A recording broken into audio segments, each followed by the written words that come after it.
Olá pessoal, tudo bem? Sejam bem-vindos a mais um episódio, nosso terceiro episódio do podcast Diabetes, Teoria e Prosa.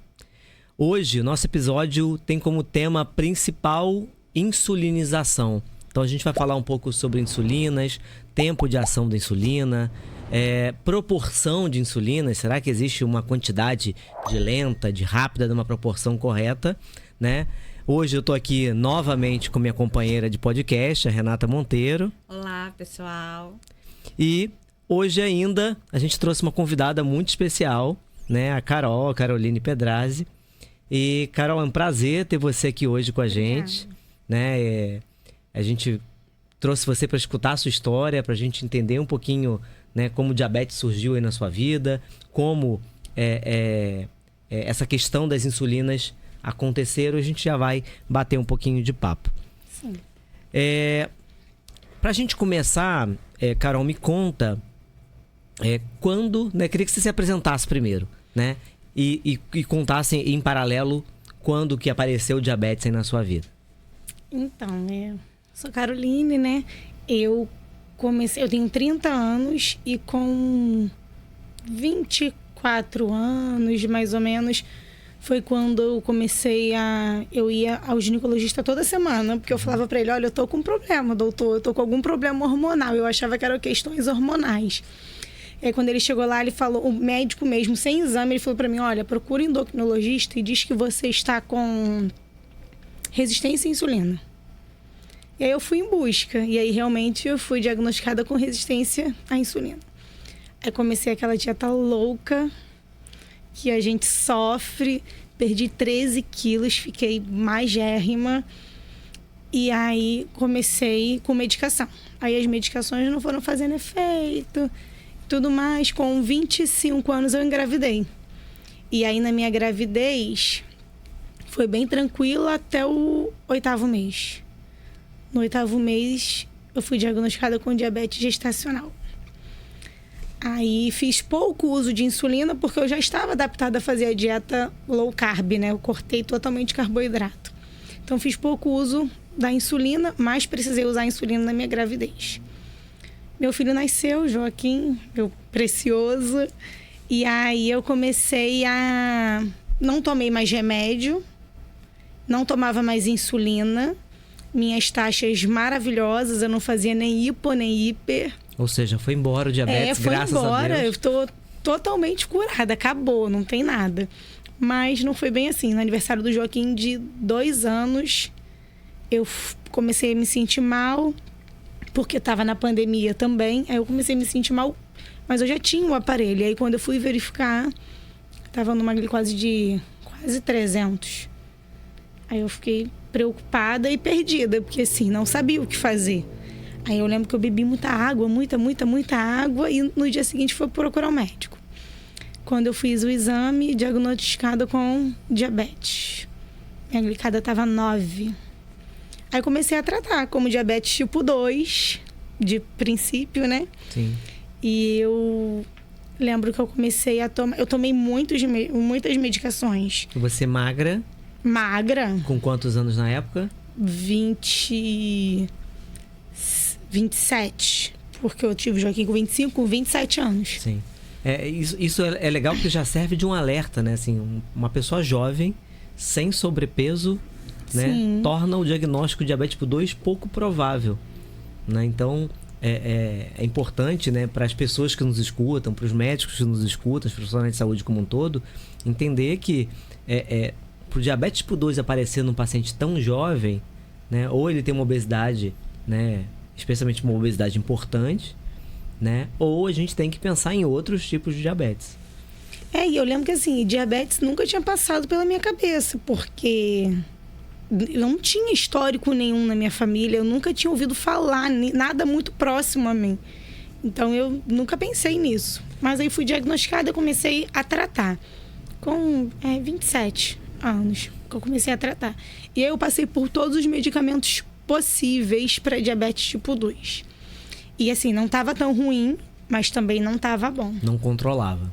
Não controlava.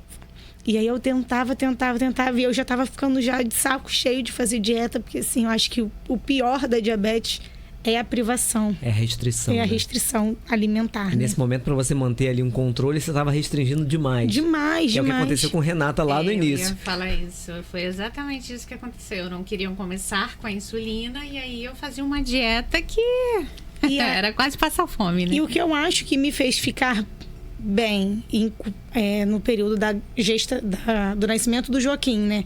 Até o aniversário dele de 2 anos, foi porque o Joaquim nasceu com intolerância a leite e a ovo. Então eu tive que fazer uma dieta rigorosíssima também por conta da alimentação, porque eu amamentava. Sim. Então, assim, eu não consumia basicamente quase nada. Foi o que me ajudou também a... Hoje eu já não sei se eu perdi aquele peso todo por conta de estar numa dieta e amamentando, ou por já ter a diabetes descompensada, né? Perfeito. E aí fui tentando. Mais uma vez um diagnóstico errado que torna, né, mais... O tratamento adequado mais difícil, né? Isso. E aí eu lembro que assim, a gente foi tentando por diversas vezes, remédio nenhum adiantava, assim, dos mais baratos aos mais caros. E aí a médica falou pra mim, vamos entrar na insulina. Só Quanto tempo do diagnóstico até entrar com a insulina? Quase 1 ano. Quase 1 ano. E aí eu me recordo que mais de 1 ano, porque eu já tinha 28, 1 ano e 6 meses, mais ou menos, por aí. Tá. Foi Joaquim já tinha feito um aniversário de 1 ano. Já muitos aniversários ele já tinha feito, mais de um. Não, com diabetes mesmo foi com 2 anos. Eu fui diagnosticado com diabetes, ele tinha 2 anos. 2 anos. Voltou 2 anos depois. Isso perfeito. aí. Verdade. Pós-gestação ele estava... E aí eu fiquei nessa coisa de tentar com medicação por 1 ano e pouco.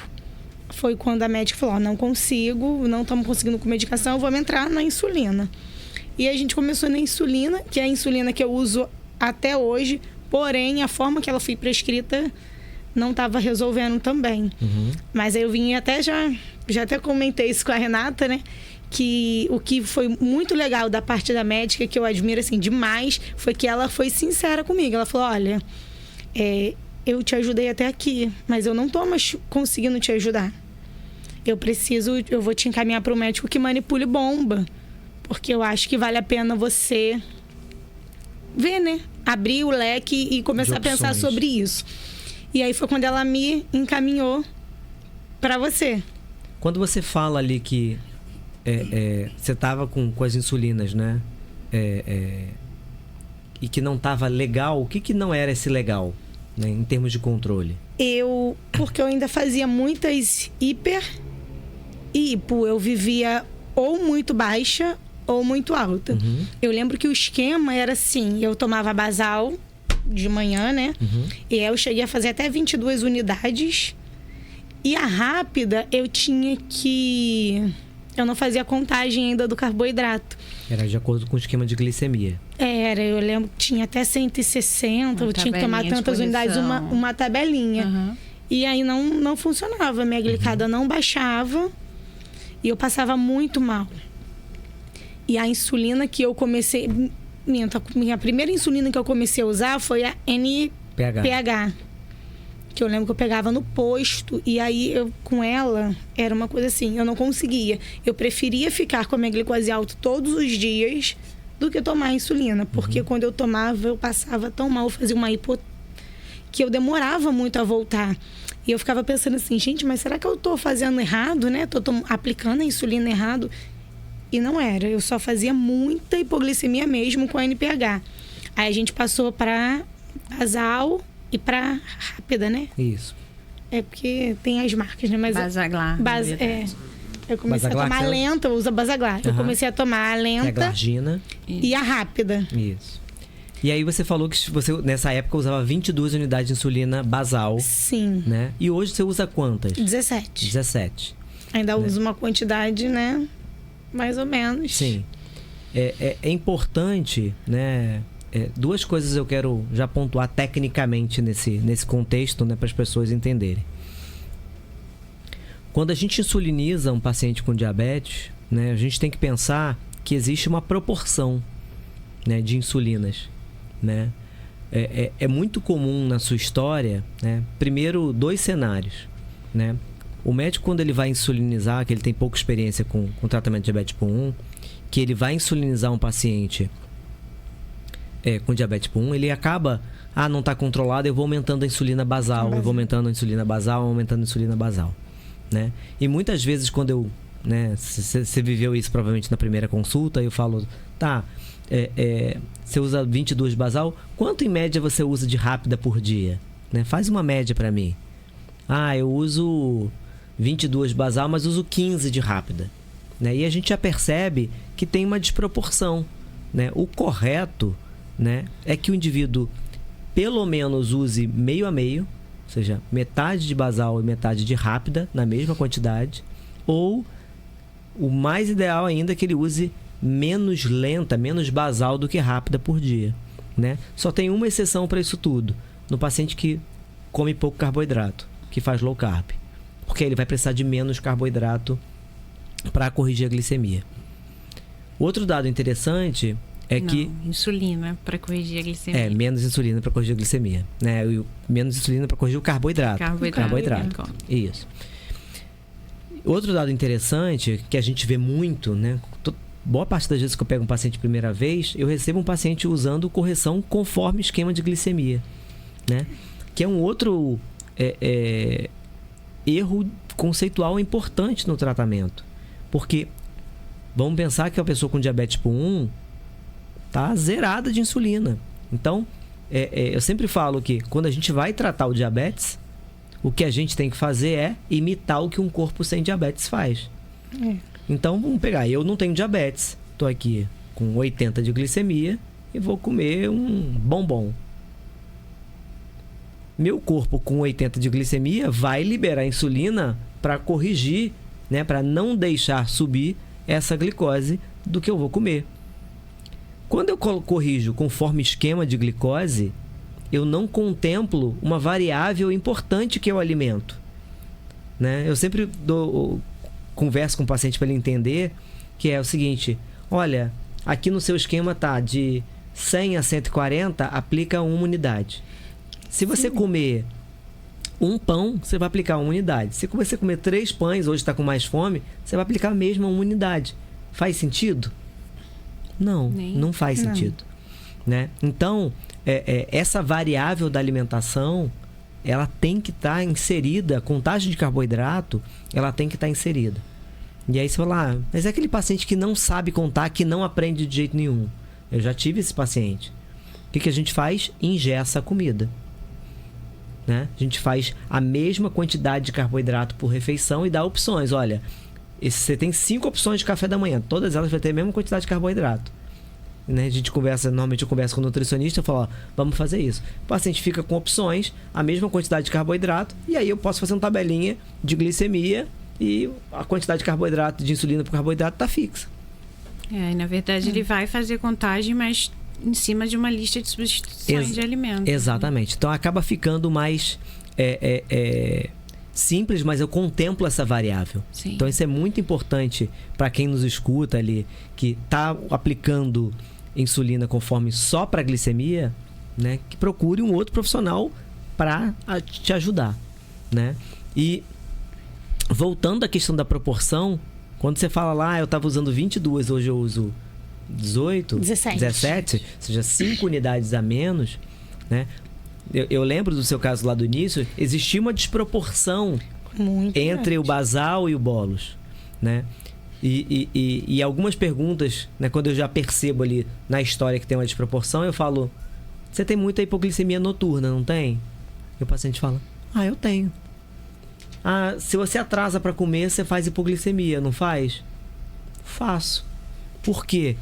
A função da basal não é corrigir glicose, né? Ela se contrapor à glicose que o fígado libera no momento que a gente está de jejum, entre uma refeição e outra.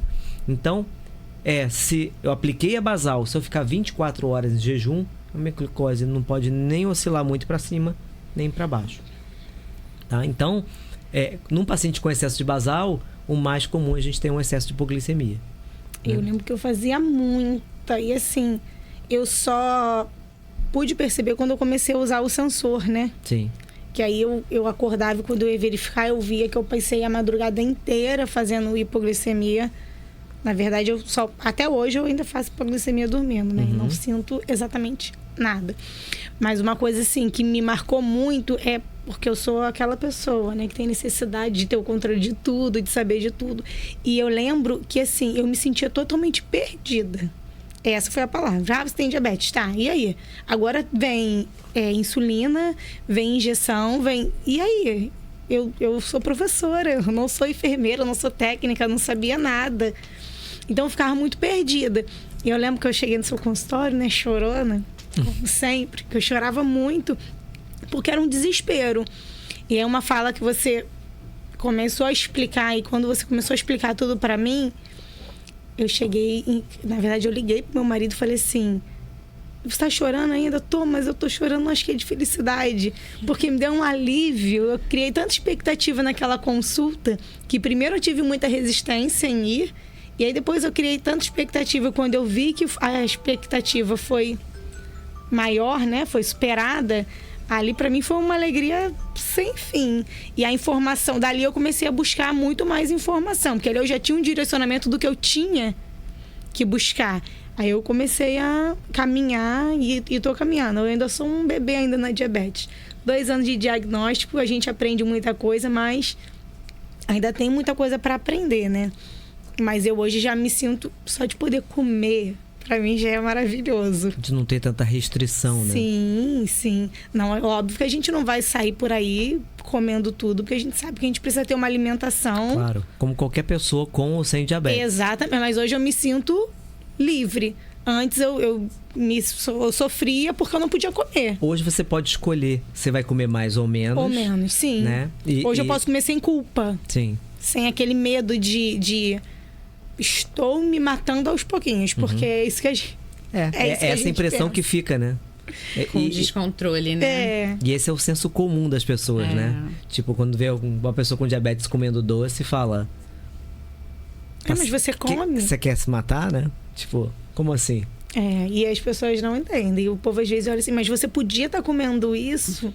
Hoje eu fico rodeada de pessoas, né? No meu trabalho. Então, assim, as pessoas me veem comendo... Já me viram passando mal, eu passo mais tempo lá do que em casa. Elas falam, mas você tá comendo isso, você não pode. Aí as meninas da cozinha do meu trabalho fazem um negocinho diferente pra mim, uma saladinha. Sempre pra poder me ajudar na minha alimentação. Sim. E esse apoio, assim, E é gostoso esse carinho também, né? É isso, eu penso que quem tem diabetes, se tem uma rede, assim, é muito difícil. Mas se ela tem uma pessoa tem uma rede de apoio, tem quem acolhe e fala assim, não, vamos lá, come isso, tô cuidando de você, tô te ajudando. Minha família é muito parceira também. Isso foi me dando um alívio muito grande. Hoje eu choro menos do que eu chorei na primeira consulta, mas eu ainda choro. Mas aprender sobre diabetes a gente vai continuar aprendendo a vida toda, porque toda hora tem algo novo, um medicamento novo. Eu toda vez que vou para um congresso eu fico numa empolgação, falando, nossa, como é bom. E a insulina ainda é difícil para mim, porque assim, o tempo da ação para mim é muito complicado. A gente já vai chegar lá. Vai chegar lá, né? E aí, assim, a gente vê a importância do insulinizar, né? Que limita muito o paciente, principalmente o tipo 1, que é a maior parte dos insulinizados, do quanto ele poderia viver normal, né? Não que a gente não viva normal, mas ter uma alimentação... Tira a restrição da pessoa. Exatamente. Né? Renatinha, a gente falou já um pouquinho sobre tipos de insulina, mas eu queria que você pontuasse, né? De classificação de tipos de insulina que a gente tem hoje, né, pra gente deixar isso registrado. Então, a gente tem, né, primeiramente as insulinas humanas, que Carol até comentou sobre a NPH, e você falou sobre as hipos. Realmente uma característica muito forte da NPH são os picos, né, que ela faz muito pico hiperglicêmico e hipoglicêmico. Na verdade, eu acho que eu vejo pelo menos os pacientes reclamarem mais de hipo. Sim. E é mais difícil, né, para controle. Não que não consiga, tem paciente sim que chega num bom controle com ela, mas é mais difícil. E aí é uma insulina que a gente chama de humana, né? E aí também tem a regular, que é a ação regular também. Rápida. É rápida, mas... Não tão rápida tão rápida quanto as nossas análogas, Sim. que ajudam bastante hoje. Sim.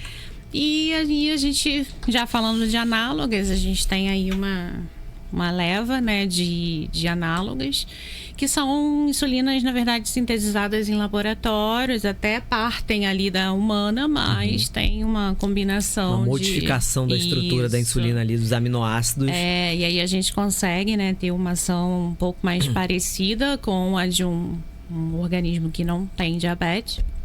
E aí, dentro dessa classe, a gente tem as aspartes, né? Que aí tem agora a asparte que é ultra rápida, a nicotinamida. Que é a Fiasp, né? E a asparte mesmo, a gente tem a Novorapt. Nenhum conflito de interesse. A gente vai marcas. falar todas as marcas, então não tem nenhum problema. Exatamente. Aí a gente tem a Lispro, né? Que é uma log. E aí a gente tem também uma log que são misturas, mas... são insulinas que são misturadas um pouquinho de lenta e de ultra rápida. Tem a Glulizina, que é a Pidra. Acho que não tem outra marca, outro nome, né? É só a Pidra mesmo. A Pidra. E a gente tem as insulinas que são, na verdade, lentas, mas são de ação intermediárias, que também são, né, análogas, também sintetizadas em laboratório.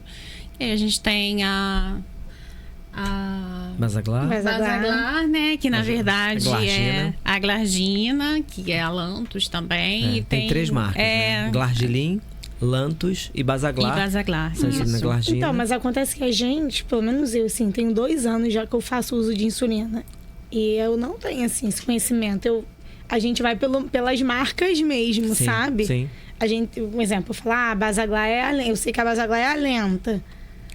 Mas eu vou pela marca. Sim, mas você pode... É como se fosse um medicamento genérico, né? Sim. A gente trabalha com princípio ativo e aí a marca seria o nome Basaglar. E o muito legal de insulina, essa é uma outra coisa que vale a pena deixar registrado, medicações biológicas, quando eu tenho uma cópia, ou seja, lançou uma nova marca, ela tem que ser 100% igual à anterior. Então, eu posso falar que Lantus é igual a Glargilin, que é igual a Basaglar. Eu lembro que eu te mandei uma mensagem perguntando, doutor, mudou a minha insulina. Que às vezes não tem, posso né, tomar? São 100% a mesma iguais. Coisa, pode então, tomar. Qualquer Glargina que você achar, eu quero trocar essa porque essa tá com o melhor preço. Posso? Deve. Não tem problema nenhum. Por isso que às vezes o paciente fala, mas eu senti diferença. Se for mesmo o princípio ativo, essa diferença acho que não é possível. Pouco provável, exatamente. É pouco provável. É que às vezes, isso é muito comum com insulinas, né? Você fala, eu troco o Novorapt por uma log e eu sinto diferença. Tá, pode acontecer, mas assim, quando a gente olha os estudos de farmacocinética, que a gente chama, que são os estudos que mostram o perfil de ação, o que a gente vê é que toda insulina nova que lança, ele se compara com a anterior. É ponto sobre ponto a ação, sabe? O perfil de ação. Então, dentre as ultra rápidas, menos a Fiasp, que ela tem absorção mais rápida, mas uma log, Novorapid e a Pidra, né? Em teoria, nos estudos, são todas comparáveis, né? Isso. Mas me conta até que nos comentários se vocês percebem alguma diferença na ação dessas insulinas em você. A gente quer saber.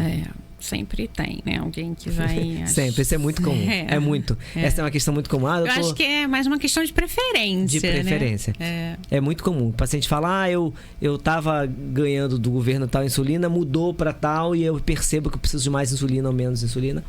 Pode ser só uma coincidência daquela fase você ter tido alguma coisa que realmente precisou de mais, mas... Eu nunca, na mudança, eu fui uma dessas, né, que sofreu com a mudança da marca da insulina. Eu nunca senti... Percebeu nada, né? Não, eu tive medo de tomar a primeira, né, mas quando você me disse, olha, é tudo a mesma coisa, eu acho que é muito também do nosso psicológico, né? Sim. É tudo a mesma coisa. Eu falei, então se é tudo a mesma coisa, eu vou.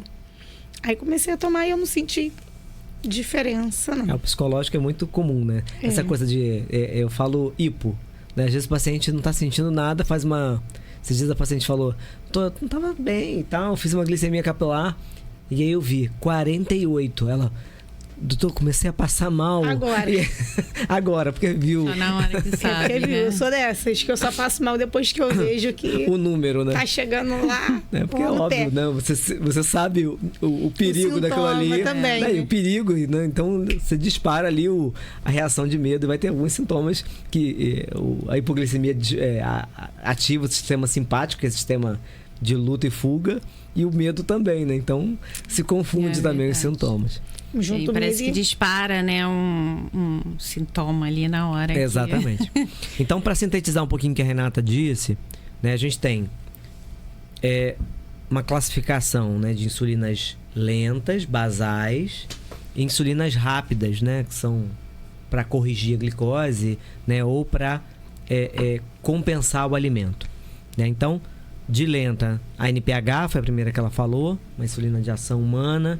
Né? Como ela disse, muitas vezes ela tem um efeito indesejado porque ela faz pico. E nesse pico é onde a glicemia despenca com mais velocidade e acaba trazendo mais hipoglicemia.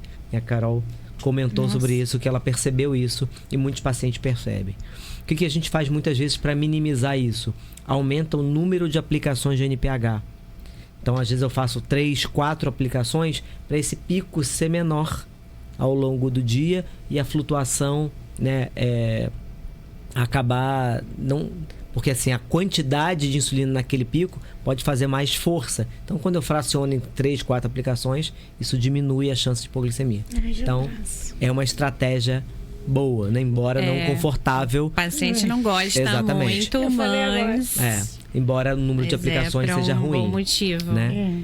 As outras insulinas lentas foram chegando mais modernas. A Glargina, né, bom na verdade, exemplo. veio a Detemir na frente. Isso, da Glargina, a Detemir, que agora parou de ser vendida. A Detemir, né? A Novo Nordisk anunciou eu cheguei a tomar, no meu diagnóstico, eu comecei pela Detemir. A Detemir é uma insulina um pouco melhor que a NPH, mas ainda não era isso tudo. Né? Mais recente, há poucos meses, a Novo Nordisk falou que parou de comercializar. Né? Veio a Glargina, né, que a gente já falou dos nomes comerciais.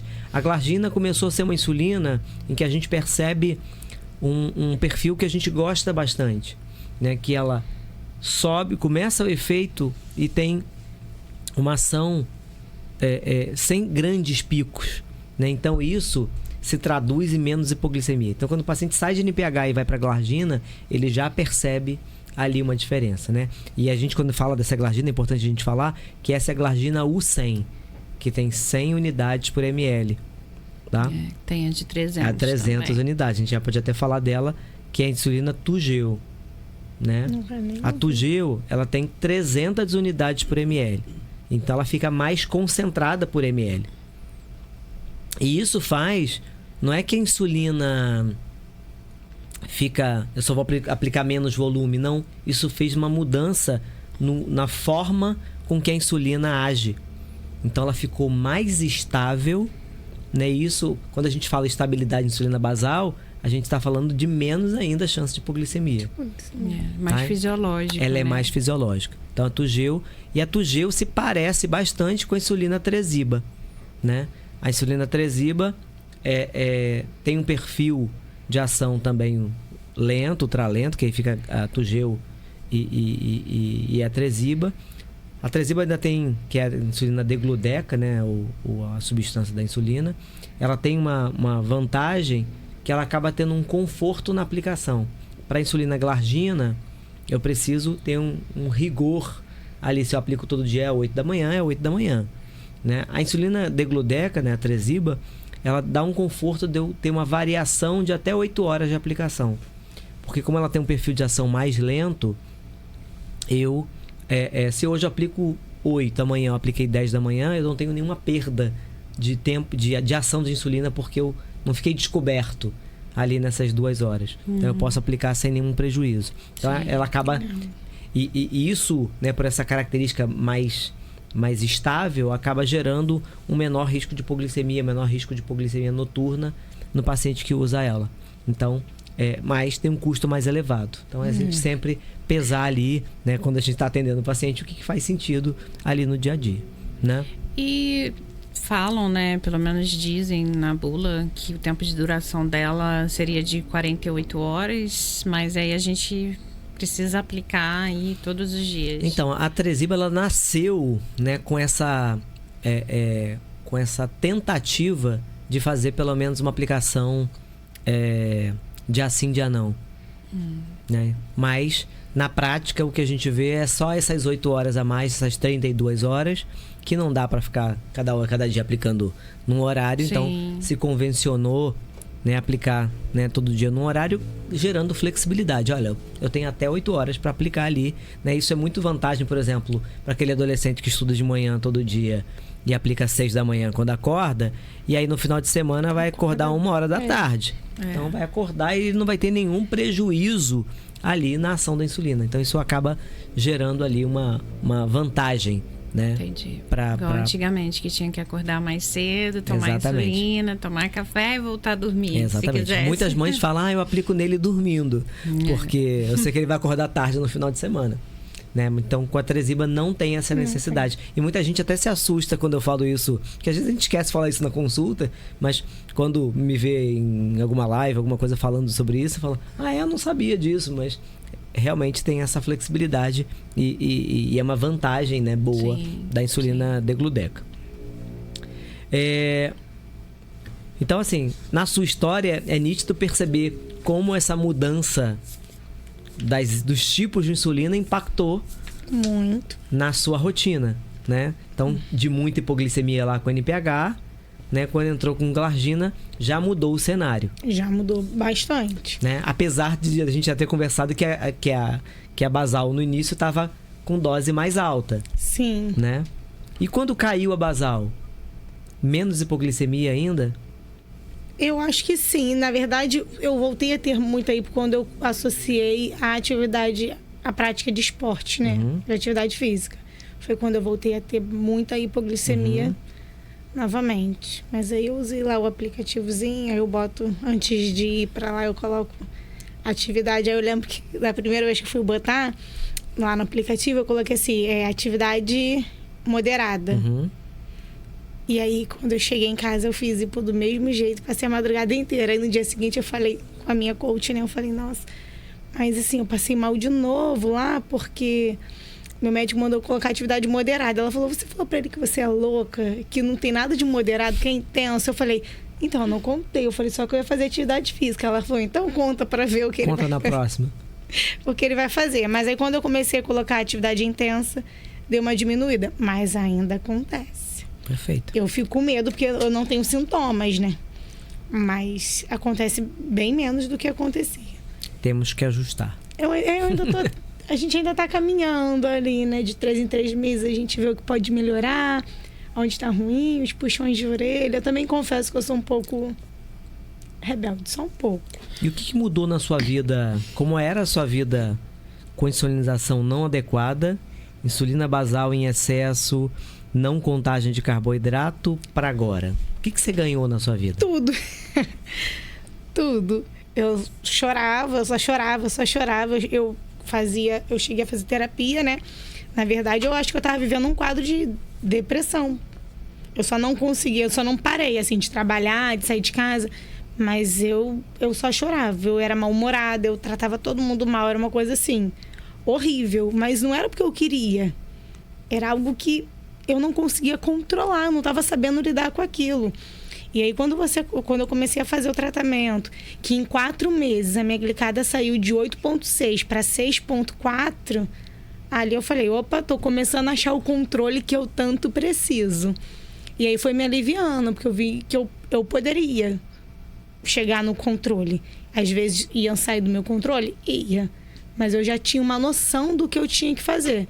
Eu vi quando sai do controle, você sabia como faz para voltar ele pro controle. Pro controle novamente, é isso aí. E também ter a consciência de que não, saiu do controle porque eu fiz isso de errado. Eu acho que o que falta pra gente no primeiro, assim, diagnóstico é a informação. Quando a gente recebe a informação adequada desde o início, aí a gente não encontra tanta dificuldade. Agora, quando você tem que ir sozinho e buscando, é isso que faz você sofrer, né? Mas a gente encontra. E aí a gente consegue. Mas mudou tudo. Eu hoje eu como de tudo. Moderadamente. Mas eu como de tudo. Eu faço minha contagem. Às vezes eu não consigo fazer 15 minutos antes, mas eu sei que eu tenho que corrigir depois. Eu tenho essa dificuldade. Tem, porque a vida é muito corrida. Muito. E aí, quando você passa o dia inteiro na rua, você não tem como. Eu na minha rotina sem diabetes, eu já penso muito nisso. Quando eu tô com pressa, né? Hoje mesmo, acordei atrasado para tomar café, preparar, né? Me arrumar, me preparar e olhar até o que ontem eu saí, fui dar uma aula, fui em casa de Uber, aí tinha que pedir Uber e preparar tudo, não sei o quê. Não daria para aplicar 15 minutos. É isso. Era muita coisa para fazer. É, né? muita coisa. E é aí que a gente falha. Sim. Não é o por mal. Igual essa semana fui à casa da minha irmã e aí eu cheguei lá, ia demorar, né? Uhum. A gente foi pedir uma pizza e aí eu não ia poder comer, porque eu tinha esquecido a minha insulina. Eu liguei pro meu marido, pelo amor de Deus, esqueci minha insulina. Mas assim, hoje eu consigo comer coisas que eu gosto, eu consigo ter uma vida, foi o que Renato falou, normal. Porque as pessoas olham assim, mas diabetes é comum, mas só quem passa esse tanto de aplicação, essa coisa de você ter que... Acho que a frase mais comum, né? Diabetes é só aplicar insulina.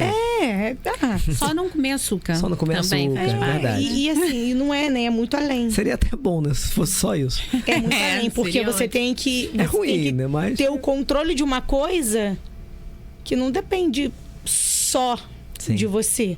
E é muito comum isso, né? Quando você não tem a informação suficiente, né? O sentimento de culpa, tipo assim... Não, eu sou o problema, né? É muito maior. A gente se culpa sempre. Eu não mas consigo. É muito maior. Quanto menos informação você tem, Sim. né? No diabetes a gente vê muito isso. O paciente fala, doutor, eu não consigo.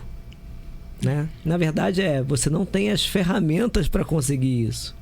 E quanto mais informação a gente tem também, mais louca a gente vai ficando, né? Porque a gente vai buscando o melhor pra gente, vai correndo atrás e... Tem uma frase que eu gosto muito que fala que a ignorância é uma dádiva. Que às vezes você também não saber é bom porque... É bom, né? porque você não sofre. Por exemplo, a história dos 15 minutos, você fala, enquanto eu não sabia, isso não era um problema. Agora que eu sei... Agora que eu sei, eu me cobro. Toda vez que eu como antes dos 15 minutos, você se cobra, né? É verdade. Eu me cobro, mas eu não consigo realmente. O que eu sempre falo com o paciente é o seguinte, olha... Tem dia que não vai dar, mas também não tem como não dar e querer que fique perfeito. Eu já tentei diversas estratégias. É isso que eu ia falar. A gente tem que ter uma estratégia também para aquele paciente que não consegue, né? Não é que obrigatoriamente tem que fazer. A gente também tem que ver como é que é a rotina daquela pessoa, né? Eu acho que assim, é até bom a gente poder falar um pouquinho sobre isso, porque, por exemplo, uma coisa que tem que pensar é, de repente, para aquele dia adequar um tipo de alimentação que sobe menos. Né? Por exemplo, tem uma paciente que fala, doutor, só não dá pra... No café da manhã eu nunca consigo, porque eu já saio muito apressado. Beleza, a gente faz uma alimentação com conteúdo de carboidrato menor, porque a carga glicêmica vai ser menor. Sim. Né? E aí o pico vai tender a ser menor. É uma possibilidade boa, né? Então, beleza, dá pra tomar um cafezinho e comer pra você é muito ruim comer só um ovo mexido e uma fatia de pão em vez de 2? Foi a minha fala, doutor, eu paro de comer tudo, arroz, macarrão, agora o pão eu não consigo. E aí você falou, mas quem disse que você não pode comer pão? Sim. E eu evito de comer o arroz, né, o macarrão, geralmente no meu almoço eu não faço, janta eu sempre um lanche, eu tento fazer algo mais leve, mas o pão eu não consigo. E engraçado que os meus picos são geralmente depois do almoço. Não, mesmo eu tendo uma alimentação com menos carboidrato no almoço, meu pico geralmente é depois do almoço, não é no café da manhã. Outra coisa que a gente pode usar de estratégia no almoço é começar a alimentação, salada. Que eu já deve ter falado isso com você. Começar pela salada, vegetais, proteína e deixar o carboidrato por último. Por quê? A gente demora, em geral, a comer mais salada, ali, os vegetais, né, os legumes. Não é tão rápido como a gente tem para comer ali o carboidrato. Né? A proteína também demora um pouco mais, que a gente mastiga mais. Então, tudo isso Então, quando a gente deixa o carboidrato por último, a gente vai dando tempo para a insulina ser absorvida e começar a ação. Eu lembro de uma estratégia também que você me falou, que eu falei, doutor, mas eu não consigo fazer 15 minutos antes, não dá. E ele falou, olha, você já tem uma noção mais ou menos do que você vai comer. Você aplica uma unidade ali, 2. E aí, na hora do almoço, na hora que você vê a comida, você lança para ver se você vai precisar aplicar mais, né? Isso eu já tenho feito. Com caneta, eu nem sempre eu dou essa dica, porque eu sei que vai render mais de uma vez. Mas, por exemplo, para quem usa bomba... eu tenho tentado fazer, por exemplo, 15 gramas pelo menos, eu sei que eu vou comer. Isso. Até mais do que isso. E aí agora eu tenho tentado lançar pelo menos 15 gramas antes. E aí depois eu vejo o que ficou faltando. Que eu falo com o paciente assim, qual é o mínimo que você come? O mínimo que eu como é 30. Então lança na bomba 30. Antecipado. Sim. No final das contas eu comi 45. Beleza. Imediatamente antes lança mais 15. Isso. Pronto, já lançou 30 antecipado, já tem alguma insulina fazendo efeito. Você já ganhou ali, né? É muito comum com quem vai comer em algum lugar, né? Vai saindo da rotina, né? Tá acostumado a comer. E vai. E aí eu falo, beleza, quando sair do escritório e for pro restaurante, já lança lá pelo menos alguma quantidade e vida que segue. Então você já ganha. Ainda é caneta. É caneta. Então isso acaba rendendo 2 aplicações. Mas pra quem usa assim, bomba, pra mim ainda é melhor do que eu fazer o pico, ficar com a glicose acima da minha média aqui.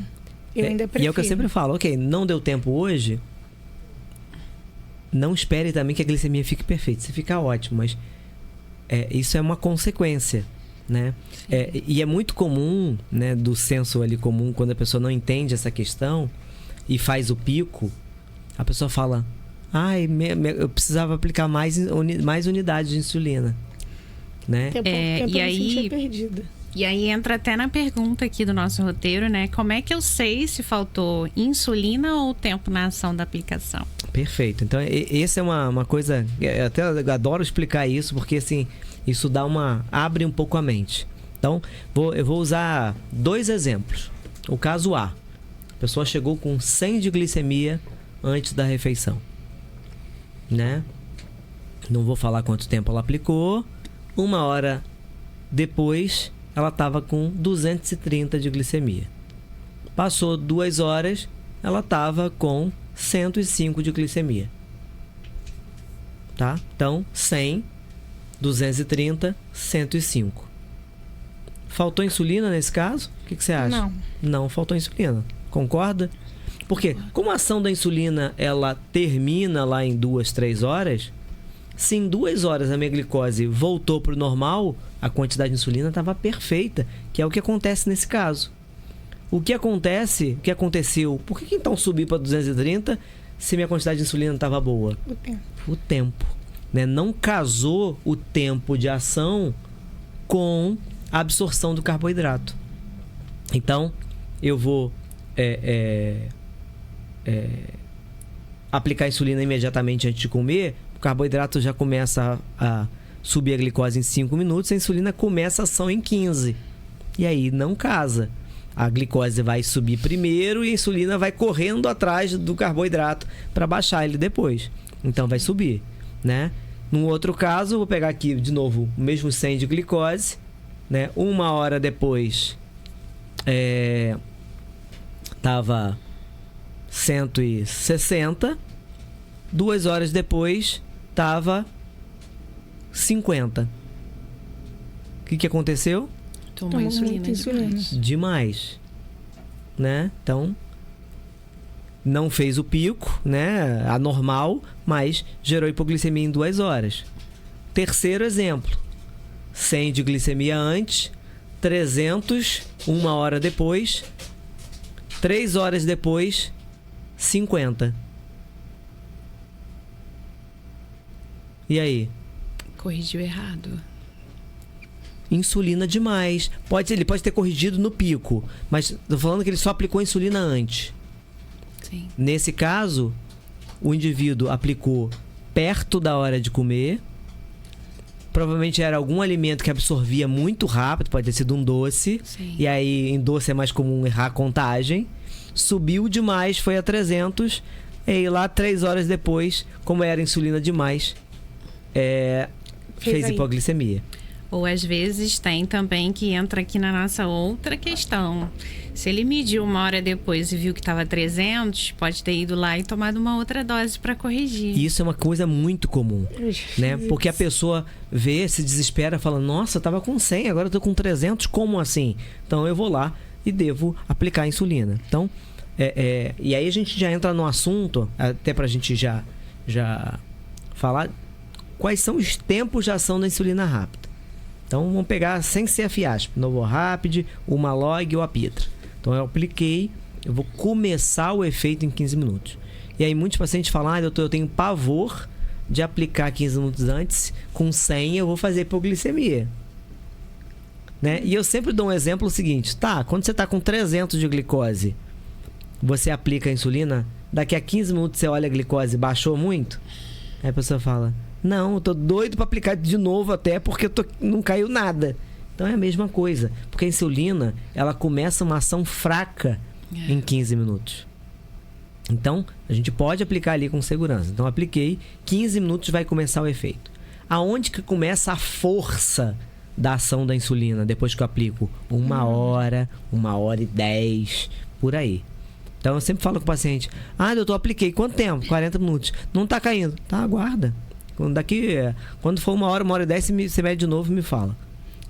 Doutor, começou a baixar. Né? Onde está a força de ação da insulina. Eu tenho aplicado até nem 15 minutos, né? No trabalho, botei para despertar o telefone e aí eu aplico uns 20, às para vezes algumas até refeições, por exemplo, café da manhã, que a gente sabe que tem uma dificuldade de ação da insulina, para a maioria das pessoas é o café. Às vezes antecipar mais, tem indivíduos que precisam antecipar mais. Eu tenho paciente que aplica 40 minutos antes do café. E aí a glicemia, ele acorda em geral bem controlado, continua com a glicemia muito parecida, não muda nada, 40 minutos depois ele come para não fazer um pico exagerado. Então, varia muito de pessoa para pessoa e a gente vai sentindo um pouco isso. Então, a insulina começa com 15, pico de ação com 1 hora, 1h10 e ela vai terminar a ação de 2 a 3 horas. Tá? É importante a gente falar sobre isso porque muitas vezes quando o indivíduo faz o pico com 1 hora, no racional dele faltou insulina. E por que eu dei o exemplo de estava com 100, foi para 300, depois para 50? Porque no racional da pessoa, o 300 era a falta de insulina. Então o que ele faz? Ele aumenta mais insulina e lá quando a insulina acaba o efeito com 2 a 3 horas, ele vai ter hipoglicemia.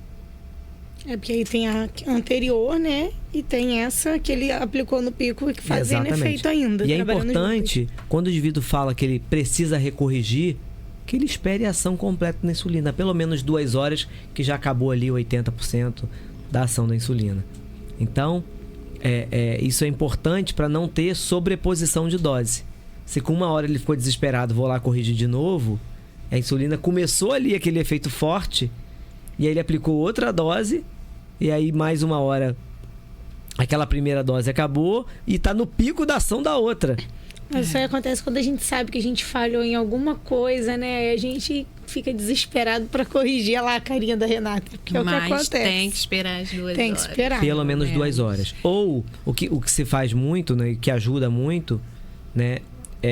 As bombas, os aplicativos, né? O Eglico faz isso. Insulina ativa, né? Ele guarda o quanto daquela insulina que você aplicou da última vez ainda está funcionando. E ele desconta.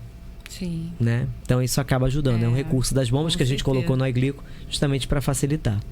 Às vezes parece lá, né? Eu uso o Eglico. E aí, às vezes ficam lá marcadas as 2 insulinas que eu fiz. Aí eu tenho uma noção de que tem que esperar. Aconteceu raras vezes, mas acontece. Sim. O aplicativo ajuda demais. Porque você pensa menos, né? Você acaba... Muitas vezes o paciente me liga e fala, doutor, olha, eu tô agora com tanto de glicose, mas o aplicativo mandou aplicar 0. O que eu faço? Eu falei, 0. Porque ele sabe que aquela quantidade que tá ativa, que ainda está em funcionamento, vai ser o suficiente para corrigir essa glicose. Então, escuta, né, o algoritmo ali interno que ele sabe que ele está fazendo. Com certeza. Né? Então, fechamos aqui o nosso roteiro de hoje?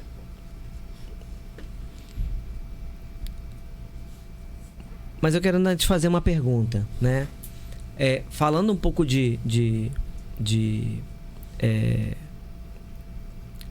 pra gente deixar isso bem marcado, né? A gente falou lá do aplicar 15 minutos antes, olhar 1 hora, olhar depois.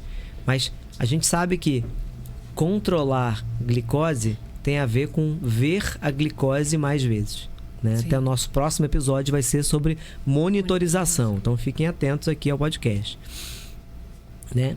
Como que é uma rotina adequada, né? Pensando no tempo da insulina e nas monitorizações, né? Como é que você faz na sua rotina?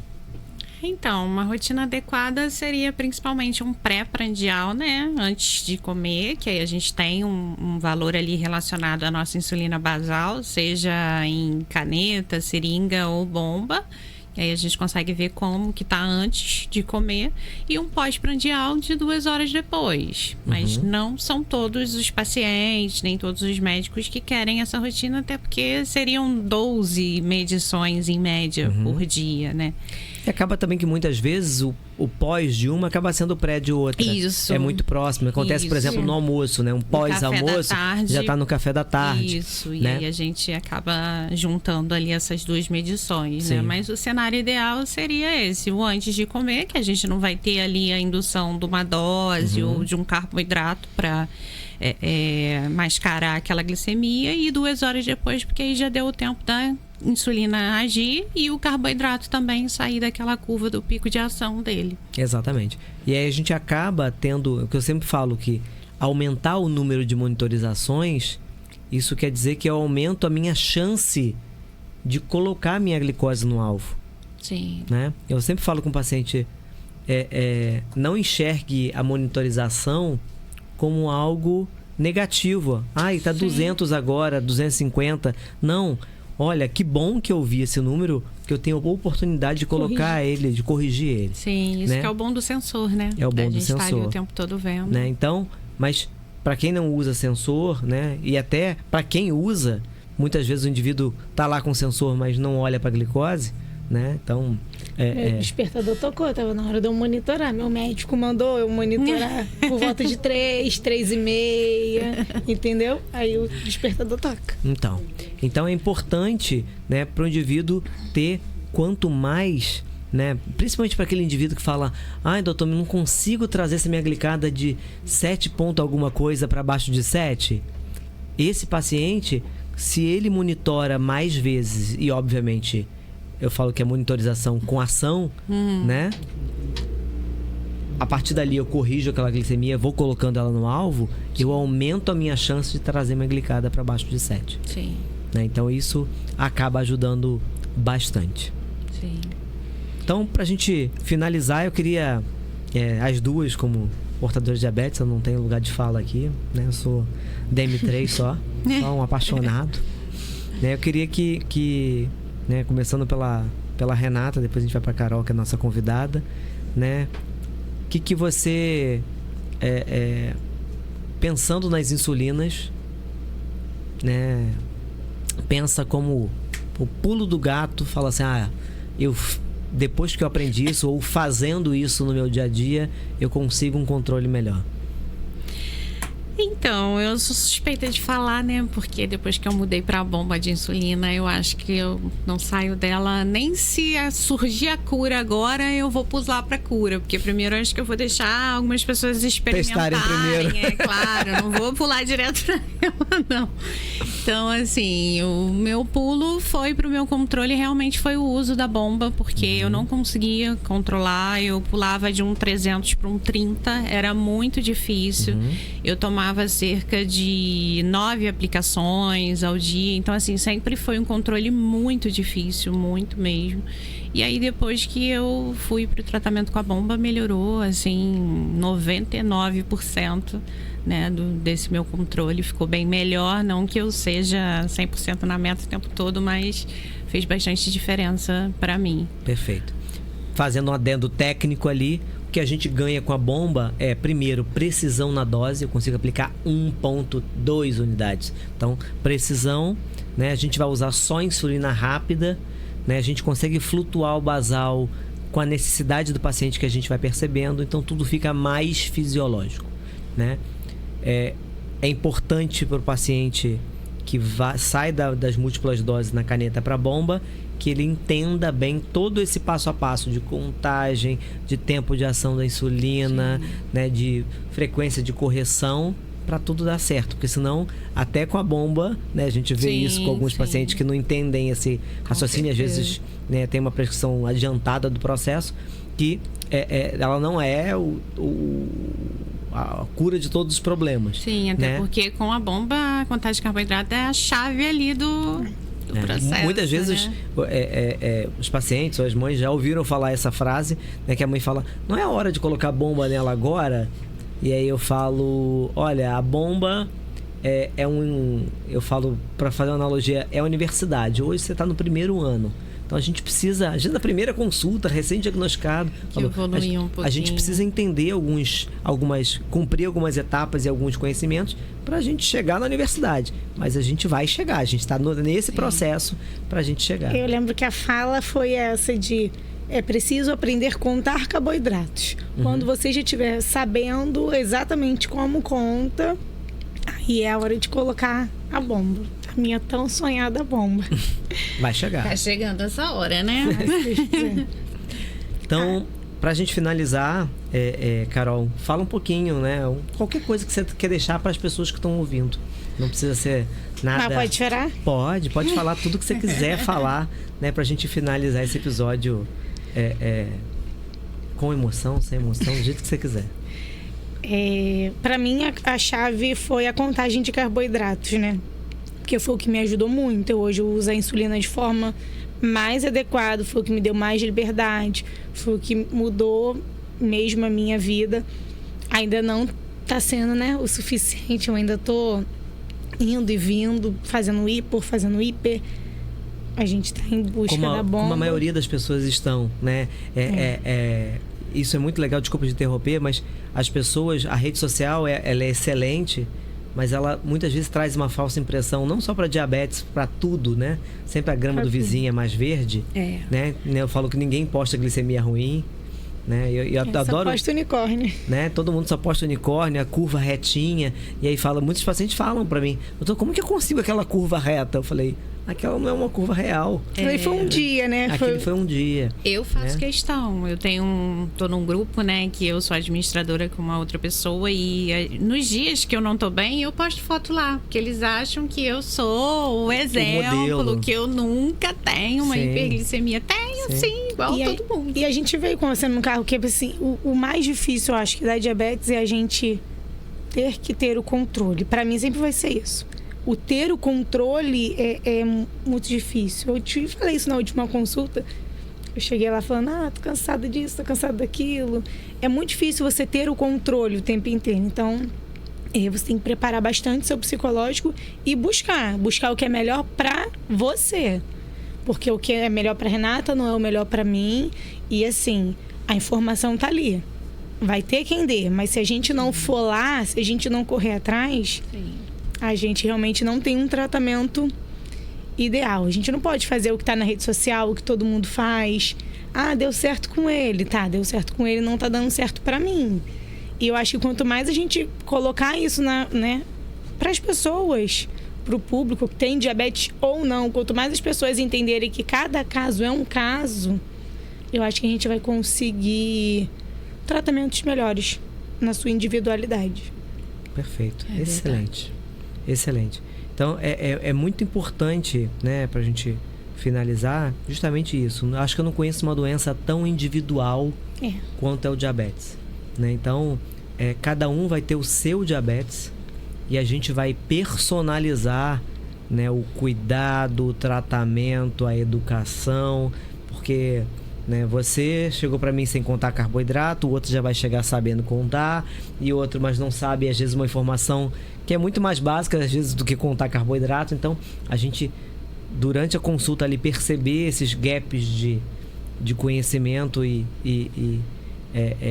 educar o paciente, né, referenciar para outros profissionais que vão colaborar, né, Porque muitas vezes na minha consulta eu não percebi, né? Já aconteceu do Nutri falar, olha, percebi que ela tá errando em tal ponto. Falei, ótimo que você percebeu, né? Ganhamos a oportunidade de corrigir isso, né? Porque a consulta é um momento, né, finito, né? Você passa 4 dias do ano, né, comigo e os outros 361 dias sozinho. Isso aí. E não ser só, não, mas eu fui na consulta, já tô medicada e acabou. Não. Agora só depende de mim. Não, porque vai variando. Exatamente. É sair dali e botar em prática, né? Não, e assim, muitas das vezes a gente tá fazendo certo. A gente tá fazendo o nosso melhor. Mas não tá sendo o suficiente. Então a gente tem que investigar o que vai ser o suficiente, o que vai te dar. E vai mudando, né? Porque uma hora você tem uma alimentação controlada e aí tá tudo bem. Na hora que a sua vida muda, isso acontece muito comigo, porque cada semana é uma semana. Tem semana que é uma paz, tem semana que é um turbilhão. Então tem semanas que eu fico ótima, tem semanas que fica complicado. E aí a gente tem que ir buscando através do perfil mesmo. Isso aí. Isso é muito comum com doença crônica, né? Não é uma doença que eu vou tomar antibiótico 7 dias e vai acabar, né? É uma rotina que eu vou fazer todo dia. Então, está cansada, né? Tem dias que eu estou motivada para tratar e dias que eu também não estou motivada, né? A Renata comentou no primeiro episódio, eu nunca tive problema de aceitação, né? Mas tem dia que eu falo, putz, eu não queria o diabetes, que saco cheio disso, né? Eu tive. Né? De aceitação, medo do Joaquim ter. Eu lembro que foi a primeira pergunta que eu fiz. Quais as chances do meu filho ter? Porque assim, eu não queria que ele passasse por aquilo de jeito nenhum. Sim. Então, eu tive bastante problema de aceitação. Hoje eu já entendi. Já peguei aquela frase pesada do é para sempre. E já entendi que tantas coisas são para sempre. Isso é só mais um para sempre. Sim. É. E é um pra sempre levar da melhor forma, para que isso não seja um peso para sempre. Exatamente. E isso é uma opção. Né? A gente ir ressignificando, né? Às vezes não sozinho, às vezes com ajuda psicológica, né? Mas buscar ajuda para ressignificar isso, né? Esse peso, não precisa ter o peso, não precisa carregar. Porque com peso vai ser muito, né? Se eu fizer uma viagem de mochila com peso enorme, é muito mais... É complicado do que levar uma mala de rodinha. Então, a minha psicóloga falava que seja uma mala de rodinha, o diabetes, você não precisa estar Ela falava pra mim, no final das contas, Carol, você já parou pra pensar que todo mundo tem alguma coisa pra tratar? Sim. Quem não tem problema nenhum, quem não tem doença nenhuma, é porque não vai ao médico, não faz exames. Porque no final das contas, todo mundo tem. É uma dor de cabeça que uma enxaqueca direto, é uma pressão alta. Você é só mais uma. A sua não é tão comum como das outras, mas... É sua. É sua. Ela veio pra você, faça o melhor que você puder, né? Exatamente. Tem uma paciente que uma vez falou, né, pra gente finalizar aqui o episódio, que ela me contou uma vez, Rosane, um beijo pra você. Eu era professor na Santa Casa e a residente estava atendendo essa paciente, né, que eu já conhecia. E aí a residente me chamou para discutir o caso, para liberar a paciente. Aí eu falei, quanto tempo de diabetes você tem mesmo? Ela falou, eu tenho acho que 54 anos, 44 com essa doença maravilhosa, que só me trouxe coisa boa. Naquele momento eu olhei para ela assim, fiz uma expressão assim do rosto, pensei, é doida, né? Tipo... e aí ela me mandou um e-mail na sequência, né? E aí ela falando... Doutor Rodrigo, me chamou a atenção a expressão do seu rosto quando sua residente perguntou quanto tempo de diagnóstico eu tinha, né? E eu falei, né, essa frase. Aí ela falou, sem qualquer pretensão, é muito verdade. Com diabetes eu aprendi a ter amor à minha vida, aprendi a ter rotina, aprendi a ter me cuidar. E ela fala, eu olho pra mim, né, com 44 anos de doença, que agora ela já tem 54 anos de doença, já tem 10 anos, eu acho. E falo, eu tenho orgulho de não ter nenhuma complicação do diabetes. Ou seja, ela fez uma busca ativa em falar, olha, eu sou protagonista da minha vida. O diabetes, ele tá ali, ele é um apêndice, né? E ela comenta no final do e-mail, ela fala, meu primeiro médico foi o Dr. Francisco Arduino, e ele tinha um livro, né, Conheça Seu Diabetes. E no livro tinha uma frase que era: você quer viver muito? Contraia uma doença crônica e cuide bem dela. Então, é exatamente isso, né? Então, a doença crônica obriga a gente a fazer coisas... Olhar pra gente e se cuidar, né? Então, gente, obrigado, né? Obrigado você, Carol, foi muito bom ter você aqui. Não chorei, viu? Não chorou, viu? né? Segurei as emoções. Foi ótimo, tava nervosa, né? Então, para vocês que ficaram com a gente até o final, comenta aqui para saber que você ficou até o final, comenta aqui no comentário insulina, que eu sei que esse episódio de insulina vocês assistiram inteiro. Então, gente, obrigado mais uma vez por prestigiar aqui o podcast. Compartilhe, né, o episódio com mais pessoas, né? Curte, dá um joinha aqui, comenta, que a gente gosta muito de ver os comentários de vocês. Né? Se inscreve no canal. Se inscreve no canal, né? A Renata particularmente fica chateadíssima quando ela vê lá 500 visualizações sem curtida. Ela falou... Custa a pessoa apertar ali um segundo para dar uma curtidinha, porque né? Informação é tudo, informação é o que salva a gente. Salva a gente. Então, gente, obrigado mais uma vez. Tchau, tchau e até o próximo episódio. Obrigada, pessoal. Tchau, tchau. Foi, acho que o Tony tava lá fora. 1 hora.